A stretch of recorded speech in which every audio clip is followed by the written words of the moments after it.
बढ़ाया। मालवीय जी के राजनीतिक चिंतन में संवैधानिक आदर्शों के साथ राष्ट्र निर्माण का भी भाव था। उन्होंने संवैधानिक चीजों को स्वीकार किया, उन्होंने लोकतंत्र के में आस्था व्यक्त थी, लेकिन प्राचीन भारतीय राजतंत्र के प्रति भी उनको आस्था थी। उनका यह मानना था कि प्राचीन भारतीय राजतंत्र पश्चिम की तरह निरंकुश राजतंत्र नहीं है, पश्चिम की तरह एक पश्चिम शोषणवादी राजतंत्र नहीं है, बल्कि भारतीय राजतंत्र निश्चित तौर पर लोकतांत्रिक मूल्य से आप्लावित है, और यह लोकतांत्रिक मूल्य प्राचीन भारतीय राजनीतिक चिंतन को लोकतांत्रिक राजतंत्र के रूप में पंडित करता है। मालवीय जी ने राष्ट्र के निर्माण में बहुत बड़ी बड़ी बातें की। उन्होंने राजनीतिक स्वतंत्रता को वे मंजिल नहीं मानते थे। उनके लिए आर्थिक, नैतिक, बौद्धिक, धार्मिक, सामाजिक स्वतंत्रता ही राष्ट्र की संपन्नता का प्रतीक है। सिर्फ राजनीतिक स्वतंत्रता हुआ, अंबेडकर की बात वो कहते थे कि राजनीतिक स्वतंत्रता से भारतीयों को कुछ नहीं हासिल होगा। राजनीतिक स्वतंत्रता के अतिरिक्त भारतीयों को आर्थिक स्वतंत्रता भी चाहिए, राजनीतिक स्वतंत्रता के लिए भारतीयों को बौद्धिक स्वतंत्रता भी चाहिए, राजनीतिक स्वतंत्रता के साथ साथ भारतीयों को धार्मिक स्वतंत्रता भी चाहिए, राजनीतिक स्वतंत्रता के साथ साथ व्यक्तियों को सामाजिक स्वतंत्रता भी चाहिए। तो इस प्रकार स्वतंत्रता की व्यापक परिभाषा करते हुए पंडित मदन मोहन मालवीय ने स्वतंत्रता को स्वीकार किया। वे फ्रांस की क्रांति, स्वतंत्रता, समानता और भ्रातृत्व को स्वीकार करते थे। उनके लिए उनका राजनीतिक चिंतन स्वतंत्रता पर आधारित है, उनका राजनीतिक चिंतन भ्रातृत्व पर आधारित है, उनका राजनीतिक चिंतन सहृदयता पर आधारित है। पंडित मदन मोहन मालवीय का अंतिम उद्देश्य राष्ट्र की स्वतंत्रता का महान लक्ष्य है, और इस लक्ष्य को उन्होंने प्राप्त करने के लिए अपने राजनीतिक चिंतन को दार्शनिक आधार दिया, अपने राजनीतिक चिंतन को के क्रियात्मक आधार दिया। न केवल और दार्शनिक रूप से व्याख्यायित करते हैं, बल्कि उसको पूरा करने के लिए उन्होंने समाज में अपनी भूमिका का भी निर्वाह करते हैं। पंडित मदन मोहन मालवीय ने ईश्वर की सर्वव्यापकता के साथ साथ मानवीय सर्वव्यापकता की बात की। उन्होंने आत्मनिर्णय के सिद्धांत को माना। 1918 में दिल्ली कांग्रेस में उन्होंने अध्यक्षीय भाषण में आत्मनिर्णय के सिद्धांत को मान्यता दी।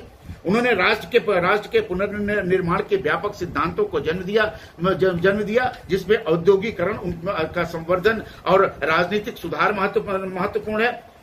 पंडित मदन मोहन मालवीय ने उग्र लोकतंत्र का विरोध किया। उनके लिए लोकतंत्र में उग्रता नहीं होनी चाहिए, उन्होंने उदार लोकतंत्र को मान्यता दी। उन्होंने उदार लोकतंत्र को आगे बढ़ाने का प्रयास किया और राजनीतिक क्षेत्र में सामूहिकता पर जोर दिया। उन्हें इस बात पर भरोसा ही नहीं था कि उग्र लोकतंत्र में लोग उमड़ पड़े, एक भीड़ तंत्र हो जाए। वे उग्र लोकतंत्र को एक भीड़ तंत्र के रूप में देखते थे, और भीड़ लोकतंत्र उन्हें स्वीकार नहीं था। और मॉन्टेस्क्यू और जेफरसन की तरह लोकतांत्रिक मान्यताओं को उन्होंने माना, और क्रांतिकारी विचारों से सहमत न होते हुए भी वे क्रांतिकारी विचारधाराओं को उदारवाद से जोड़ने का प्रयास करते हैं।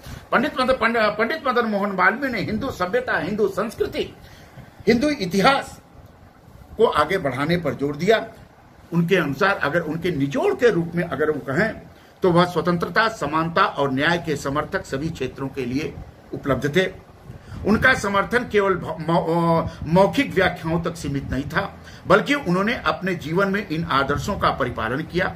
उनके द्वार हर दुखी के लिए खुले रहते थे। स्वतंत्रता संग्राम में उनकी भूमिका एक राष्ट्रीय योद्धा की भूमिका थी। उन्होंने असहाय और संतप्त मानवता के चरण पखारे हैं। उन्होंने कहा है कि जो स्वयं जीवित रहना चाहता है वह किसी अन्य को हानि नहीं पहुंचा सकता। सभी को चाहिए कि वह किसी से न डरे और किसी को न डराए। सनातनी, आर्य समाजी, ब्रह्म समाजी, सिख, बौद्ध, जैन आज सभी को चाहिए कि अपने अपने विशेष धर्मों का पालन करते हुए परस्पर प्रेम और आदर का व्यवहार रखें। यही कारण है कि उनके लिए हरिजन दूरस्थ धर्म के पालक नहीं, बल्कि हिंदू धर्म की मर्यादा के अभिन्न अंग हैं। और वो उन्होंने अंबेडकर को B.R. अंबेडकर को पुत्र के समान प्यार किया। और यही कारण है कि जब पूना पैक्ट में अंबेडकर और गांधी के बीच में एक विषम मतभेद हुआ, एक क्रूर, एक न मिटने वाला मतभेद हुआ, तो पंडित मदन मोहन मालवीय ने अपने अधिकारों का प्रयोग किया और डॉक्टर अंबेडकर को न केवल मनाया बल्कि दोनों के बीच में पूना पैक्ट समझौता कराने का प्रयास किया और उस समझौते का परिणाम हुआ कि दलित समुदाय व्यापक हिंदू धर्म से अलग ना हो सका। तो पंडित मदन मोहन मालवीय का हिंदू विश्वविद्यालय का जितना बड़ा योगदान है उतना ही बड़ा योगदान उनका पूना पैक्ट में उनकी भूमिका का भी है। और अगर पूना पैक्ट न हुआ होता तो यह बात तय था कि भारत एक और टुकड़ों में विभाजित होने के कगार पर खड़ा था और गांधी मानने के लिए तैयार थे। या तो गांधी मानते, सरेंडर करते अम्बेडकर के सामने, या तो गांधी अपना लीला समाप्त करते, अथवा भारत में एक दूसरे राज्य का जन्म हो जाता। जैसे भारत का विभाजन हुआ हिंदू मुसलमान टू नेशन थ्योरी के आधार पर, उसी तरह से 3 नेशन थ्योरी के आधार पर भारत का विभाजन होता। इस प्रकार पंडित मदन मोहन मालवीय ने राष्ट्र की एकता, राष्ट्र की अखंडता, राष्ट्र के सांस्कृतिक अधिष्ठान, राष्ट्र के वैभव और राष्ट्र के कल्याण के लिए शैक्षणिक, सामाजिक, बौद्धिक